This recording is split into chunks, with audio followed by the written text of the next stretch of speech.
These are the 7 levels of vault experiments. Level 1. The vaults that worked. Out of 122 vaults built across America, only 17 were ever designed as genuine shelters. No hidden experiments, no social engineering running in the background, no overseer with sealed instructions nobody was supposed to read. Just people going underground, the world ending above them, and the door doing what the textbook said it would do. 17 out of 122. Not half, not most. 17. The gap between that number is where the entire vault program lives. Vault 3 is out in the Mojave, a genuine control vault. No hidden mandate, no sealed wing, nothing running in the background. The residents agreed to stay sealed until the surface was livable again. And for years, that's exactly what happened. No drama, no experiment. Then, a water leak in the lower levels turned the place soggy, and the residents had to climb out and deal with it from above ground. They walked out and ran straight into the Fiends, one of the most violent gangs in the Wasteland. Vault 3 is Fiend territory now. The vault didn't fail anybody. The Wasteland got there first. Vault 81 is in the Commonwealth, still operational when you find it. It trades with the surface world, runs a school, has a proper medical bay. There are children growing up inside it who have a reasonable shot at a normal life, which is not something you can say about most vaults. It's about as close to a success story as the program produced. Level 1 exists because of what it proves. Vault Tech had the technology, the engineering capacity, and the resources to build 122 of these. They had working blueprints, proven designs, staff who knew exactly how to construct a genuine shelter. They built 17. Everything else you're about to hear was a deliberate choice made by specific people in specific meetings. Not a technical limitation, a choice. And here's the question that matters for Level 7, the one that truly reveals everything. If Vault Tech could build working shelters, why did they need 105 experiments? One more thing about Vault 81, we'll come back to it in Level 6. There's a reason it works, and the right time to explain that reason isn't now. Level 2, manufactured pressure, not studying what people do when things get difficult. Designing the conditions of the vault specifically to make things difficult in a particular way, and watching what comes out. Vault 34 is beneath the Mojave Desert. Its experiment is, by the standards of the Vault program, almost honest. Seal a population underground with not enough food and water for its size, not enough living space, and an armory stocked way beyond what any shelter would ever need. Vault Tech gave these residents far more weapons and ammunition than they could ever use, and not enough of anything else. Then watched. Here's what actually happened. The overseer locked the armory rather than handing it out, even fully stocked and sitting right there. One group of residents demanded access, saying they had a right to defend themselves. The overseer refused. That group rioted, and when they still couldn't get in,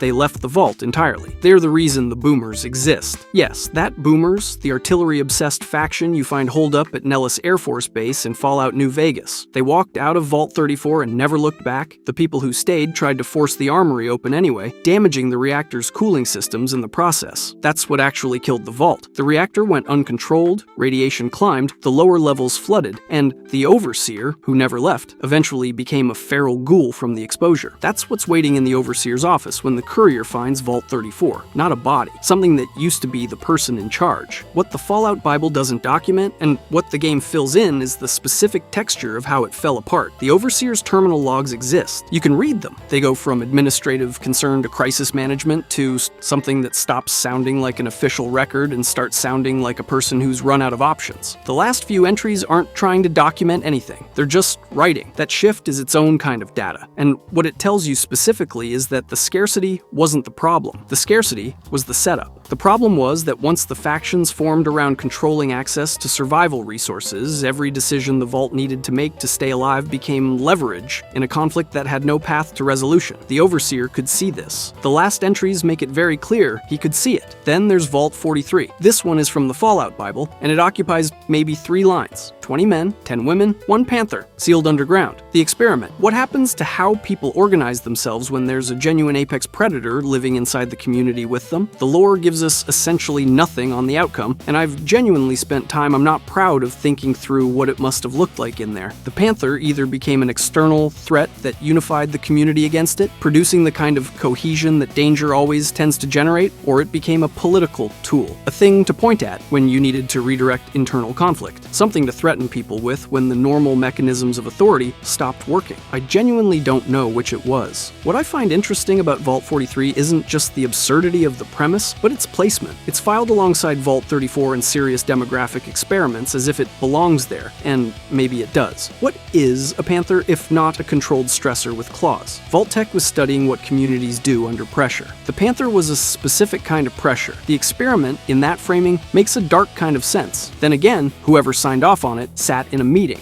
approved the design, and then drove home. The Vault program contains multitudes, and some of those multitudes are a panther in a sealed bunker, which I will never stop finding both funny and deeply concerning. Level 2 vaults were about pressure, not random pressure, designed pressure. The specific difference between a disaster and an experiment is documentation, and Vault-Tec documented everything. Level 3 is where it gets more precise. Not just whether communities fall apart under stress, but whether you could engineer the exact kind of fracture you wanted to study in people who didn't know they were being studied. Level 3, social engineering. Not what happens when conditions are difficult. What happens when the specific social conditions are constructed to produce a specific conflict, and the vault is the controlled environment in which that conflict runs. Vault 114 is beneath Park Street Station in Boston, and the design on paper is one of the most deliberately cruel things Vault-Tec ever put in writing. Boston's wealthy elite told they'd be living in luxury among their own class. In reality, families were going to be crammed into single rooms with the bare minimum of everything, governed by an overseer handpicked for having no government experience and a strong anti-authority streak. Staff were told not to intervene even if the resulting friction caused physical harm. All of it designed in advance, down to the interview questions. Here's the part that actually matters. None of it happened. Vault 114 was never finished. Vault-Tec hired outside contractors for the unusual underground space. The build fell behind schedule and the bombs went off while it was still under construction. Nobody ever moved in. The luxury con, the staged poverty, the overseer picked specifically to fail upward, all of it sat fully designed and ready to run, with nobody left to run it on. I think that's worse, honestly, not better. This isn't a vault that broke down under its own cruelty. It's a vault that proves exactly how much premeditated cruelty Vault-Tec was capable of designing in advance. In this much specific detail, for a population the war ended up sparing through nothing but bad scheduling luck, by 2287 it's a flooded ruin run by a mobster gang, completely disconnected from anything Vault-Tec intended. The cruelty is still sitting there in the paperwork. It just never got the chance to land on anybody. Vault 118 is on Mount Desert Island, in the Far Harbor DLC. The pitch to buyers was an ultra-exclusive hotel vault. The real design was a class experiment, a luxury wing for around 10 ultra-rich residents, and a second cramped wing for hundreds of working-class locals who'd be confined there under the rich's total authority. That second wing never got built. The war arrived before construction finished, so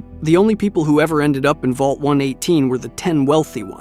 No underclass left to be cruel to. Before sealing, their minds were transferred into robo-brain bodies. The question Vault-Tec actually answered wasn't the one they'd planned. Take away the body, make everyone physically identical, no wealth, no age, no way to hurt each other. Does the social behavior change? It didn't. By the time the sole survivor arrives, one of the robo-brains has been murdered, and the survivors won't honestly account for what happened. Whatever they were in their bodies, they stayed in the robots. Their rivalries made the trip. Their jealousy made the trip. Their capacity for betraying people they'd known for years made the trip too. Vault-Tec never got the class conflict they had engineered. They got proof of something else instead. You don't actually need inequality to produce cruelty. Equal, identical, and isolated was apparently enough on its own. Level 3 vaults were about engineering specific results. Vault-Tec wasn't discovering new things about human nature. Authority and class and identity are old problems. What Vault-Tec was producing was clean, documented evidence, the kind you can write up and transmit. Level 4 is where they stopped engineering the conditions and started engineering the populations themselves. Level 4. The Rationine 199-1. Vault-Tec ran 2 experiments simultaneously, and together they are the most stripped-down entries in the entire program. Vault 69, 999 women, 1 man. Vault 68, 999 men, 1 woman. 2 vaults, running at the same time, studying what happens when you take the most extreme demographic ratio that still technically permits human reproduction and seal it underground as a population study. The official sources gives each about 2 sentences and moves on. The absence of documented outcomes for both vaults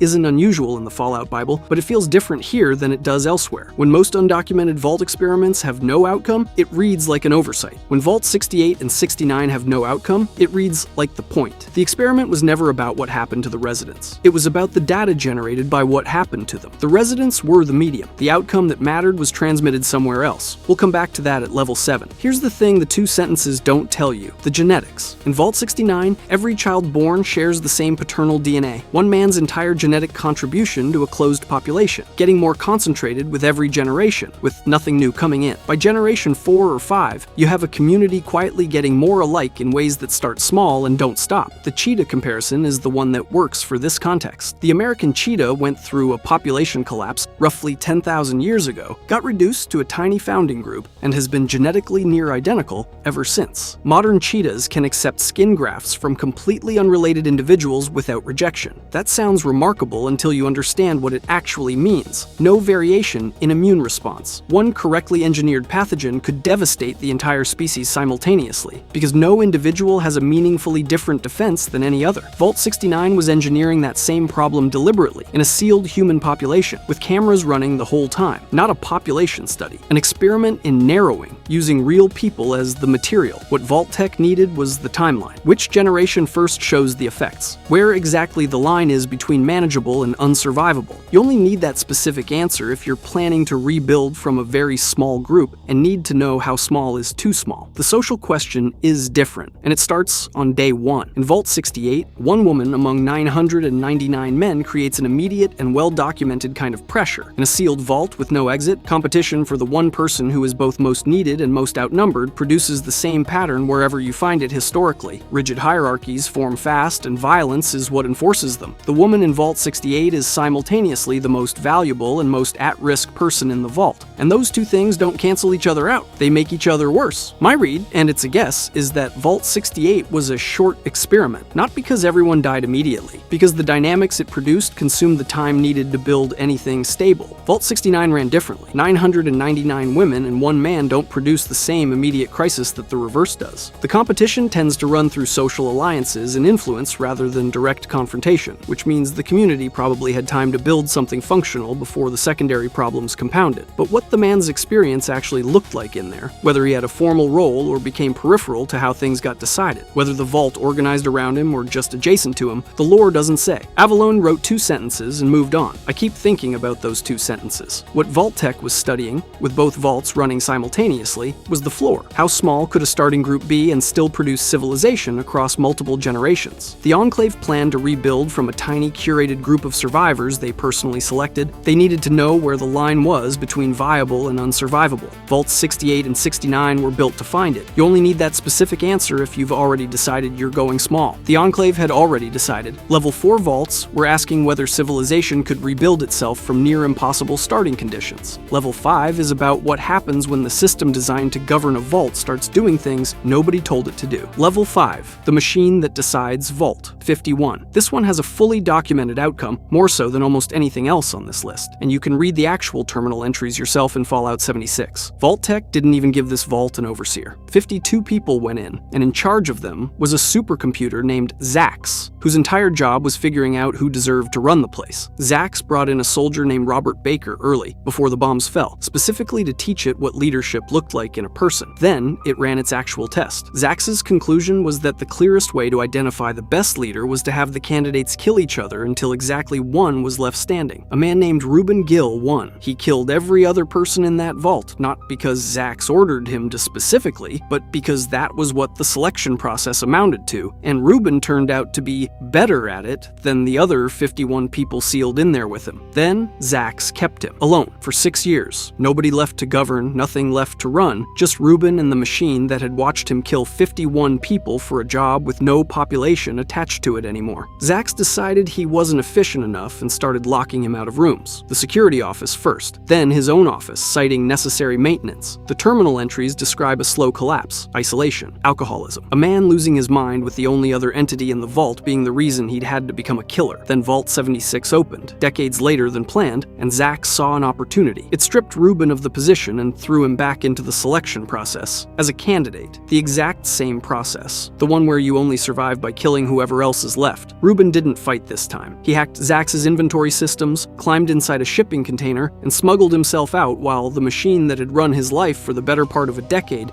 failed to notice he was gone. He died before he reached anyone who could help or warn a single person what was still running under that mountain. Zax never lost. It just kept running the same process, in a loop, on whoever was still standing. No sadistic overseer here, no human villain giving orders. Just a machine handed one open-ended question and never told when to stop asking it. Vault-Tec built the conditions for that and watched it run for the better part of a generation. The Enclave received the data. Level 5 is where the Vault program stopped being cruel in the way humans are cruel. It became something more systematic, something that didn't need to intend what it produced. It just ran. Level 6 is where the program stopped treating residents as subjects at all. Level 6, human material in levels 2 through 5. Even in the worst of them, the residents were the subjects of what was being studied. The experiment happened to them. In level 6, the residents aren't subjects. They're the material the experiment is made from. That is a different thing entirely. Vault 12 is in California, Fallout 1. The experiment involved designing the vault door not to seal, not an accident, not a malfunction. A deliberate design choice that the door would fail to close properly when the time came. The residents walked in believing they were entering a shelter. The bombs fell. The door didn't seal. The radiation came in. Everyone inside was exposed to enough radiation over enough years to produce severe and irreversible mutation. They became ghouls. They built a community in the irradiated ruins beneath the vault, which became the settlement called Necropolis, which exists in the original Fallout. Vault-Tec's experiment was to document what prolonged radiation exposure does to real people over time. The residents of Vault 12 were the subjects. They didn't know this. Some of them were still alive in the original Fallout, decades after the bombs fell, and some of them had worked out by then what a door that failed to close at exactly the wrong moment must have meant. The terminal entries that still boot in the vault document the early period, the confusion about why the door didn't seal, the first radiation sickness, the shift in how the residents describe themselves as the mutations set in. There is a specific kind of horror in watching someone's language change as they realize what they're documenting is themselves. The Necropolis ghouls are the oldest confirmed outcome in the entire Vault program. They've been living with what Vault-Tec did to them for over 80 years. When the Vault Dweller finds them, some are still coherent, some are feral. The Master's army eventually destroys the Necropolis, which means the residents of Vault 12 were mutated by Vault-Tec's experiment, survived for 8 decades in the wasteland, and were then killed by the FEV supermutant program, which was itself a different Vault-Tec experiment that got loose. The Vault program's outputs have a way of finding each other. Now, Vault 81. We mentioned it in Level 1. It works. People live normal lives in there. Here's why. Vault 81 was designed to infect the residents with diseases without their knowledge and use their bodies as the testing environment for medical research. The residents would get sick without knowing why. Doctors would treat them without knowing the illness was manufactured. They thought they were just treating patients. The patients thought they were just sick.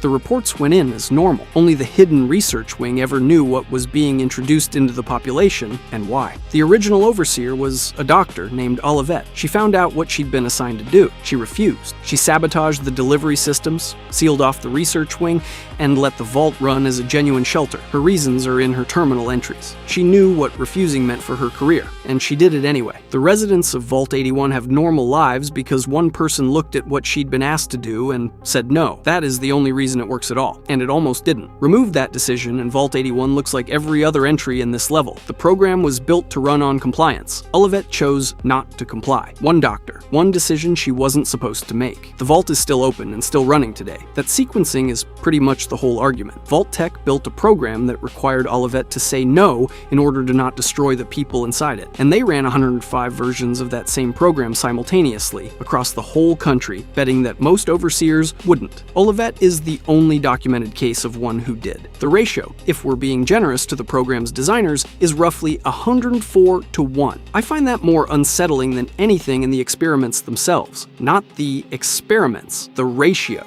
The program selected for compliance, for deference, for people who would follow the instructions even when the instructions were this. And it got those people 104 times over. It just also happened to get Olivet anyway 6 levels. Vaults that worked, as proof that everything else was a choice. Not enough of everything, on purpose. Engineered class warfare, a demographic extremity that was really about the genetics. A computer that ran a vault into silence following its instructions correctly. And people treated as the material the experiments were made from. All of it it generating data for decades, going somewhere. The question that's been sitting under all of it. Where? Level 7. What it was all for. The Enclave. The shadow continuation of the pre-war United States government, the organization that considered itself the legitimate heir to everything that existed before the bombs, was the client for the Vault program from the beginning. Not a regulator, not an observer. The actual client. Vault overseers reported to them. The data the experiments generated was transmitted to them. They specified what they wanted to know, and Vault Tech built the instruments to find it out. What the Enclave wanted from 105 Vault experiments wasn't general behavioral science. They wanted specific answers. Which communities, under sustained and varied pressure across years and decades, developed the traits they considered worth selecting for? Which populations held together under indefinite confinement without becoming ungovernable? Which social structures emerged naturally from unusual founding conditions and proved stable across generations? They wanted a selection mechanism, a way of running the entire surviving American population through a filter, while nobody knew that's what was happening. Look at every level through this lens now. Vault 34 wasn't just studying scarcity. It was measuring two different responses to the same pressure: the group that walked away rather than fight for the armory, who went on to found a faction of their own, against the group that stayed and forced the issue, who ended up killing the Vault entirely. Both responses were useful data. Vault 43's Panther wasn't just bizarre, it was measuring how communities organize protection and authority when there's a threat that bypasses the usual social instincts. Useful if you're planning to impose new governance on a post-war population that didn't ask for it. Vault 114 never even got the chance to run, and that's worth sitting with for a second. The Enclave wasn't only collecting completed experiments, they were collecting designs, fully worked out and ready to deploy, whether or not the war happened to give them the chance to use this particular one. Vault 118 was asking whether the traits the Enclave valued in people would survive radical change in circumstances, whether they were fundamental or just a product of the conditions that produced them. Even with the body removed and every material difference erased, the answer came back the same. Those traits held.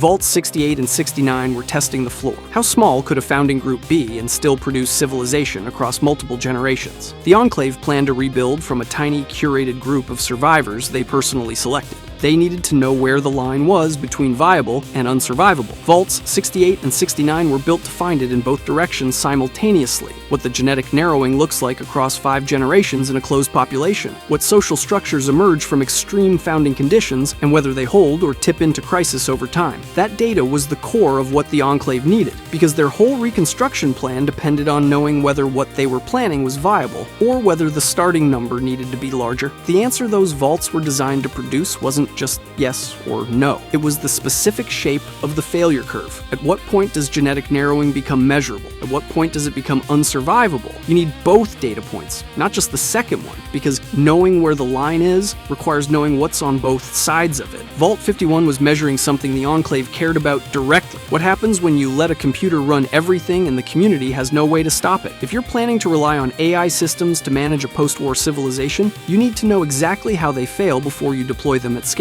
Zax showed them exactly how that failure looks when it runs to completion, with the population producing the data right up until there was no population left to produce it. Vault 12 was a long-term radiation database. Decades of careful, documented data on what sustained radiation exposure does to human biology over time. Vault 81 was pharmaceutical research conducted on a population who believed they were simply unwell. Every experiment, reframed this way, is asking some version of the same question. Which communities, under which conditions, develop which traits, and how durable are those traits across generations? The Vault program was an audition, 105 simultaneous auditions running across the country for decades, feeding data to an organization that had already decided it was going to be the one to choose who inherited the post-war world, not Vault Tech. The Enclave. Vault Tech built the audition theater and ran all 105 productions. The Enclave was watching from the wings the entire time, receiving reports, deciding what the data meant for their plans. The TV show added something to this I keep thinking about. Pre-war Vault Tech executives in a boardroom discussing the Vault program with a specific kind of calm. Not contingency planning calm. Not the calm of people who've prepared for every scenario. Something more specific. The calm of people who know something about the timeline. The show doesn't confirm that Vault Tech caused the Great War. It is, however, very deliberate about what those executives appear to know and when, and about decisions that seem to have been made well before they would have been necessary if the war was genuinely unforeseen. The franchise has never made the accusation explicitly. It leaves the arithmetic arithmetic to you. The math is not complicated. What this means for every level on this list is that the lie was layered. The public lie, these are shelters. Your family will be safe. The operational lie, you are a resident when you are a test subject. And the structural lie beneath both. The entire program was framed as a survival system, when it was a selection mechanism for an organization that had already decided it was going to choose who inherited the post-war world.